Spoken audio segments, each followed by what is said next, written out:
മനസ്സിനെ നിയന്ത്രിക്കാൻ സാധിക്കുമോ?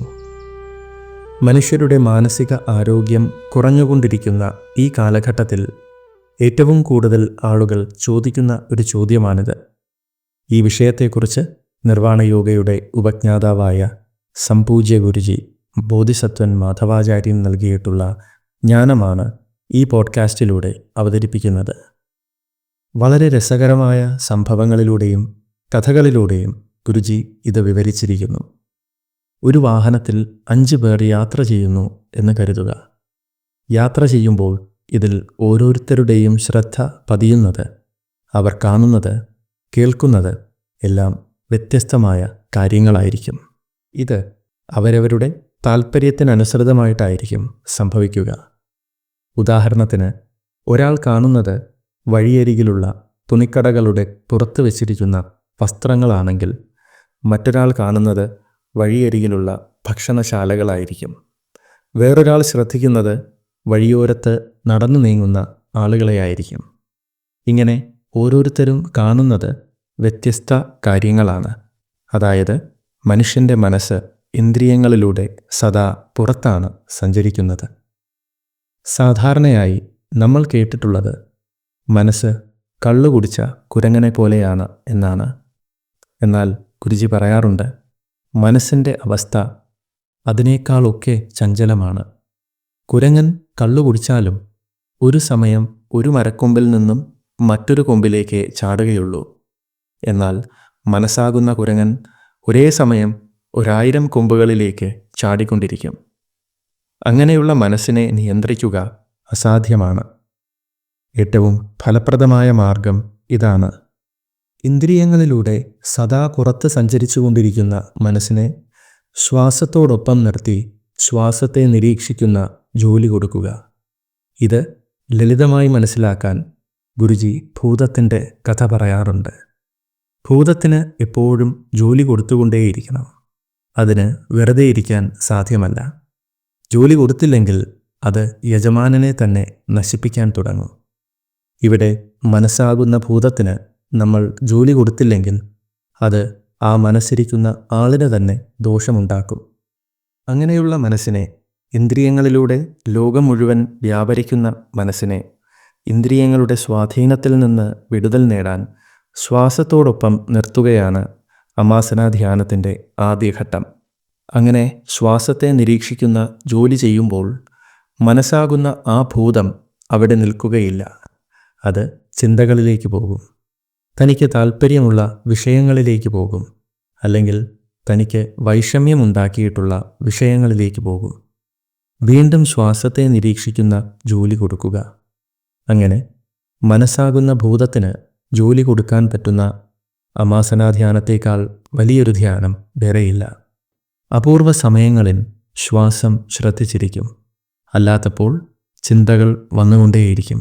ശ്വാസനിരീക്ഷണത്തിലൂടെ ശൂന്യബലശക്തി ഊർജത്തിൻ്റെ സഹായത്താൽ മനസ്സെന്ന പ്രഹേളികയ്ക്ക് ഇന്ദ്രിയങ്ങളുടെ സ്വാധീനം കുറഞ്ഞു വരികയും ക്രമേണ ശ്വാസമനസംയോജ്യ ധ്യാനം ചെയ്യുന്നതിലൂടെ അവനവനെ അറിയുവാനുള്ള അവസ്ഥയുടെ മുന്നോടിയായി സംവേദനാ നിരീക്ഷണവും സംവേദനാക്ഷമതാ വർധനവും അറിഞ്ഞു തുടങ്ങുകയും ചെയ്യും. തൻ്റെ സംവേദനകൾ അറിയുവാനുള്ള കഴിവ് വർദ്ധിക്കുന്തോറും മനസ്സിൻ്റെ പ്രവർത്തനത്തിൽ നിന്നും ആത്മാവിലേക്ക് ശ്രദ്ധ തിരിയുന്നു. സംവേദനാക്ഷമത വർദ്ധിക്കണമെങ്കിൽ മൂലാധാര മനസ്കനിൽ നിന്നും ആജ്ഞാമനസ്കനാകണം. അപ്പോഴേക്കും ചിന്തകളിൽ നിന്നും മാറി സംവേദനകൾ അറിയാൻ കഴിയുന്ന അവസ്ഥയിലേക്ക് എത്തിച്ചേരുന്നു. സംവേദനാ നിരീക്ഷണത്തിലൂടെ താനൊരു തരംഗമാണെന്ന സത്യം തിരിച്ചറിയുന്നു. അവിടെ വ്യക്തിയെ ഇളക്കിമറിക്കാനുള്ള മനസ്സിൻ്റെ ശേഷി കുറഞ്ഞു വരുന്നു. സാധകൻ ക്രമേണ മനസ്സിൻ്റെ സ്വാധീനത്തിൽ നിന്നും പുറത്തു വരികയും ഉള്ളിലേക്ക് നോക്കാനുള്ള പ്രേരണ വർദ്ധിച്ചു വരികയും ചെയ്യും. ഈ യാത്രയിൽ നിരന്തരമായ പരിശ്രമത്തിലൂടെ ഇന്ദ്രിയങ്ങളുടെ സ്വാധീനത്തിൽ നിന്നും ചിന്തകളുടെയും വികാരവിചാരങ്ങളുടെയും സ്വാധീനത്തിൽ നിന്നും വിടുതൽ നേടി സാധകൻ ഒരു സാക്ഷിയായി മാറുന്നു. അവിടെ തന്നെ ഒന്നും ബാധിക്കാതെ നിൽക്കാൻ സാധിക്കുന്നു. ഇന്ദ്രിയങ്ങളിലൂടെ അറിയുന്ന കാര്യങ്ങൾ മനസ്സിൽ ചിന്തകളാകുന്ന തിരമാലകൾ സൃഷ്ടിക്കുന്നില്ല. സാധകനിൽ ഇന്ദ്രിയ നിഗ്രഹം സംഭവിക്കും. സമത്വഭാവത്തിൽ എത്തിച്ചേരാൻ സാധിക്കും. യഥാർത്ഥത്തിൽ മനസ്സിനെ നിയന്ത്രിക്കുകയല്ല ചെയ്യുന്നത്. മനസ്സാകുന്ന സംസ്കാരങ്ങൾക്ക് മുകളിൽ ആത്മാവ് ആധിപത്യം സ്ഥാപിക്കുകയാണ് ചെയ്യുന്നത്. ആത്മാവിലെ സംസ്കാര ഘടകത്തെയാണ് മനസ്സ് എന്ന് പറയുന്നത്.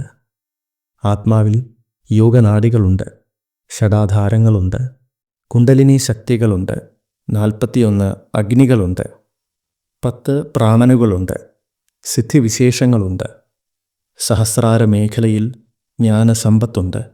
എണ്ണിയാൽ ഒടുങ്ങാത്ത ഊർജ ഘടകങ്ങളെല്ലാം അടങ്ങിയതാണ് ആത്മാവ്. ധ്യാനത്തെക്കുറിച്ചുള്ള ഈ മഹത്തായ അറിവ് ഇന്ന് നിലവിലുള്ള ഒരു ഗ്രന്ഥങ്ങളിലും ലഭ്യമല്ല. ഇത് സ്വയജ്ഞാനമാണ്. സംപൂജ്യ ഗുരു ബോധിസത്വൻ മാധവാചാര്യൻ യോഗയും ധ്യാനവും നിഷ്കാമകർമ്മവും തപസ്സായി അനുഷ്ഠിക്കുകയുണ്ടായി. മാ ഫലേച്ചു ക്രിയാവഹൈ എന്ന സന്ദേശം ഗുരുവിന് ഉള്ളിൽ നിന്ന് ലഭിച്ചു. അതിൻ്റെ ഭാഗമായി കഴിഞ്ഞ 25 വർഷങ്ങളായി യാതൊരു പ്രതിഫലവും വാങ്ങാതെ ഗുരുജി ഈ ധ്യാനം ശിഷ്യരെയും വിശ്വാസികളെയും പരിശീലിപ്പിച്ചു വരുന്നു.